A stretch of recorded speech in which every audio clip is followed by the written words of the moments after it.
Mark रफलो ना सिर्फ एक अच्छे एक्टर हैं बल्कि बहुत अच्छे इंसान भी हैं।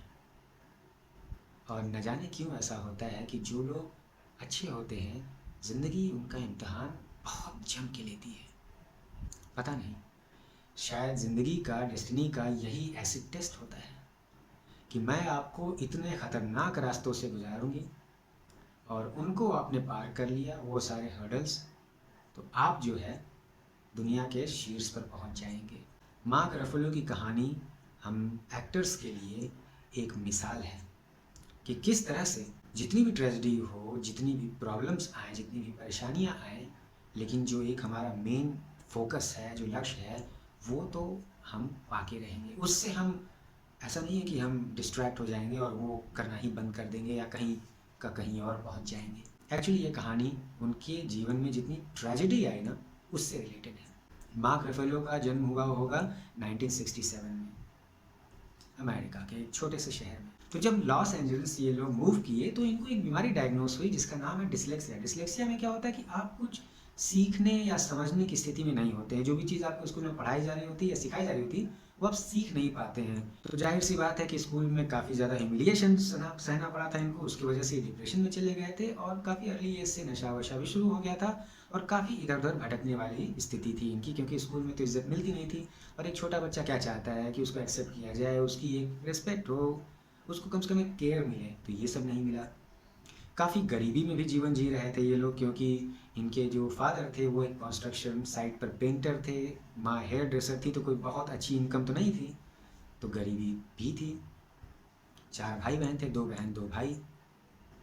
किसी तरह से इनका जीवन गुजर ही रहा था कि एक दिन इनके फादर इनकी मदर को छोड़ के चले जाते हैं। तो अब बताइए, एक तरह से ये फादरलेस हो गए, इनकम भी अच्छी नहीं है, सब बच्चों की एज छोटी है, 2 बहनें 2 भाई, बहुत प्रॉब्लम हो गई थी। और जाहिर सी बात है, जैसे यूएस की सोसाइटीज़ में होता है, बच्चे काफ़ी अर्ली एज से काम करना शुरू कर देते हैं और थोड़ा इंडिपेंडेंट हो जाते हैं। वहाँ का स्ट्रक्चर ऐसा है, तो इतना हार्ड बाइटिंग नहीं है जितना कि इंडिया जैसे जगह पे हो जाता है। ये अगर किसी का फादर उनको छोड़ के चला जाता है तो काफ़ी ह्यूमिलिएशन सहना पड़ता है। अमेरिका वगैरह में इतना ह्यूमिलिएशन फैमिली वाइज नहीं सहना पड़ता, लेकिन पॉवर्टी तो सहनी ही पड़ती है। खैर, इन्होंने उसी दौरान एक्टर बनने का डिसाइड कर लिया था और ये लॉस एंजलिस में थे, वहाँ पर इन्होंने स्टेला एडलर की क्लासेस लेना शुरू कर दिया था। इसके लिए भी काफ़ी पापड़ बेलने पड़ते हैं, ऐसे नहीं हो जाता है। वो इन्होंने किया, थिएटर में काम करते रहे, बार टेंडर की जॉब की 9 ईयर्स। और बार टेंडर की जॉब में इंडिया में भी पैसे नहीं मिलते, यूएस में भी ज़्यादा पैसे नहीं मिलते हैं। बस आपकी एंड्स मीट हो जाती है किसी तरह से, हैंड टू माउथ। और स्टेला एडलर में इनको एडमिशन मिला, वहाँ पे सीख भी रहे थे। लेकिन जब आपके लाइफ में इतना संघर्ष चलते रहता है तो गुस्सा बहुत आ जाता है, प्लस आपके ट्रॉमास भी आ रहे हैं चाइल्ड लाइफ के। इस दौरान इन्होंने 800 ऑडिशंस दिए होंगे, 800 ऑडिशन दिए और सब में रिजेक्ट, सब में रिजेक्ट, कहीं सिलेक्शन नहीं। जो कि एक, मान सकते हैं, एक आम सी बात है, लेकिन भाई जब ये होता है तो बहुत बुरा लगता है। तो it was very tough for him. But जैसा बोलते हैं कि जो इंसान बड़ा बनना होता है जिसको, उसकी परीक्षा भी उतनी ही बड़ी होती है और कहीं ना कहीं उसका धैर्य, उसका पेशेंस भी उतना ही ज़्यादा होता है। ये भी बड़ी मज़े की बात है।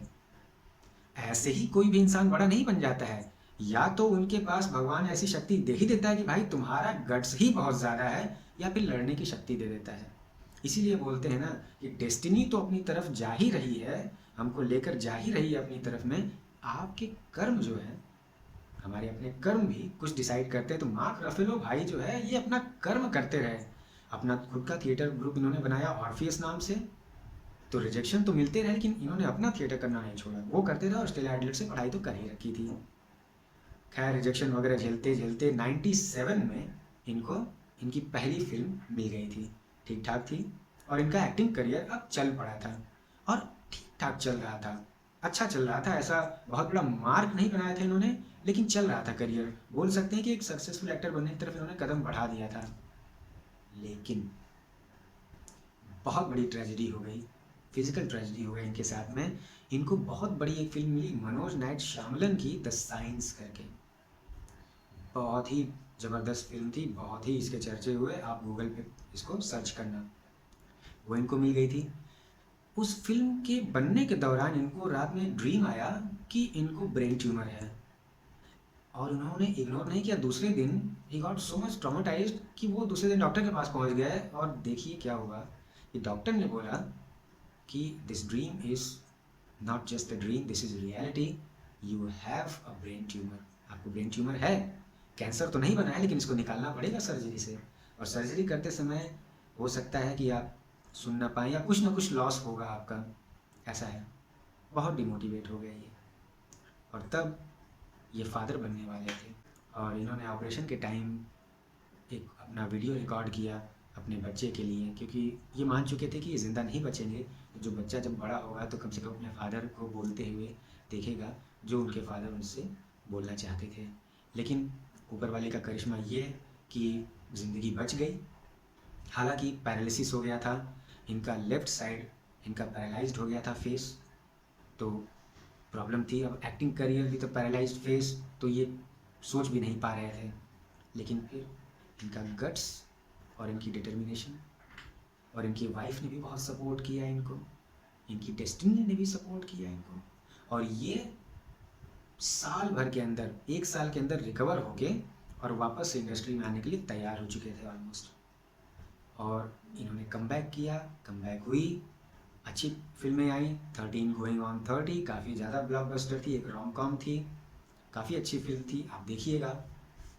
बहुत अच्छा वर्क था इनका, काफ़ी रिकग्निशन मिली, एक इंटरनेशनल फेम भी आई और वहाँ से इनका करियर फिर से सरपट दौड़ने लगा। सब कुछ अच्छा ही हो गया था। लेकिन 2004 में इनके भाई थे स्कॉट रफेलो, जो कि एक हेयर ड्रेसर थे और हॉलीवुड में काफ़ी अपना नाम बना चुके थे, उनकी गोली मारकर हत्या कर दी गई। मार्क काफ़ी डेवस्टेटेड हो गए थे। और अब बताइए ऐसे हालातों में काम करना कितना मुश्किल होगा कि भाई की मौत हो चुकी है और पता भी नहीं चल रहा कि मौत हुई कैसे, और वो केस आज तक पेंडिंग है, शायद कभी नहीं सॉल्व हो पाएगा। कोई बोलता है सुसाइड हो गया, कोई बोलता है कि एग्जीक्यूट कर दिया गया, something like this. But he was grieving, he was in too much pain, heart एक अपनी पर्सनल ट्रेजेडी से आगे बढ़ रहे हैं, उसके बाद फैमिली में लॉस। खैर, इसके बाद भी उन्होंने हार नहीं मानी और वो आगे बढ़ते गए। उन्होंने एक्टिंग की शटर आइलैंड, फिर बहुत सारी अच्छी अच्छी फिल्में, स्पॉटलाइट, ऑस्कर नॉमिनेशंस भी मिले, टोनी अवार्ड मिला। फिर लगा सब कुछ सही हो जाएगा।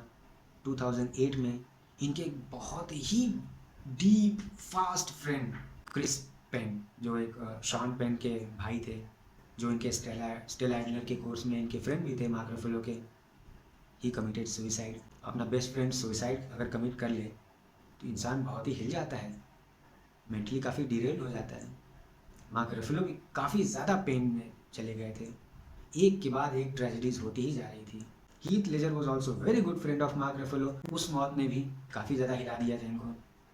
उससे भी आगे बढ़े, रिपेयर करके आगे जाते हैं कि इनके ऊपर टेररिस्ट के चार्ज आ जाते हैं। इन्होंने एक सोशल एक्टिविज़म में पार्ट लिया था, एक जो गैस ओरिजिन करने के लिए जो ड्रिलिंग होती है उसको लेके कि कितनी ड्रिलिंग की जाएगी, उसको उन्होंने एक ह्यूमैनिटेरियन के तरह से उन्होंने किया सोशल एक्टिविस्ट बन के, और काफ़ी ज़्यादा इनको बैकलैशेस मिले। यूएस गवर्नमेंट ने इनको टेररिस्ट तक अनाउंस कर दिया था, काफ़ी ज़्यादा प्रॉब्लम में आ गई है। वहाँ से भी निकले किसी तरह से। 2012 में इनको मिली हल्क, हल्क से तो इनकी इंटरनेशनल फेम है, इतनी बड़ी फ्रेंचाइजी है, और हल्क में ये जाहिर भी हो जाता है कि एक्टर, अच्छे एक्टर तो हैं ही, वो एक बहुत अच्छे इंसान भी है, क्योंकि हल्क का कैरेक्टर भी बहुत एक अच्छे साफ दिल के इंसान का ही है, जो कि बहुत ही भोला भाला इंसान है। तो अच्छा कैरेक्टराइजेशन है मार्क रफेलो को लेके।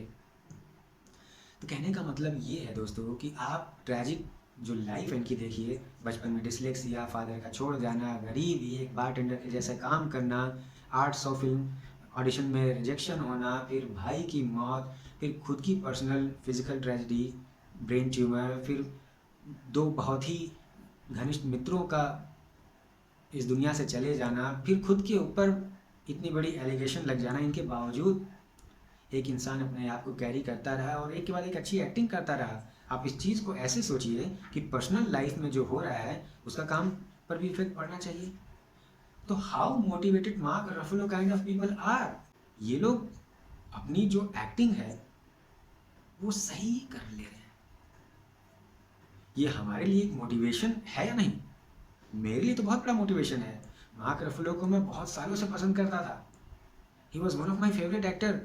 पानी जैसी एक्टिंग कर रहे हैं, एकदम फ्लो कर रहे हैं, और जब मुझे पता चला कि इतनी सारी ट्रेजेडी के बाद ऐसी एक्टिंग हो रही है, तब तो मेरा रिस्पेक्ट इनके लिए दुगना तिगुना पहुंच गया था। और मैं तो सल्यूट करता हूँ मार्क रफेलो को, सल्यूट है सर, है ना। पर्सनल ट्रेजेडीज झेल के फिर भी अपने पाँव पे खड़े रहना और एक के बाद एक अच्छी परफॉर्मेंस देना, एक अच्छी एक्टिंग करना, भाई मैं ये नहीं कहूँगा कि साधारण इंसान के बस की बात नहीं, साधारण इंसान के बस की बात जरूर है। करते तो साधारण इंसान ही है दोस्तों, बस उनके कर्म उनको असाधारण बना देते हैं दुनिया की नज़र में, है ना। तो इंसान साधारण होता है, लेकिन उसके कर्म अगर असाधारण हुए, उसके एक्शंस, तो वो एक्स्ट्राऑर्डिनरी कहलाएगा, जैसे मार्क रफेलो साहब कहलाते हैं।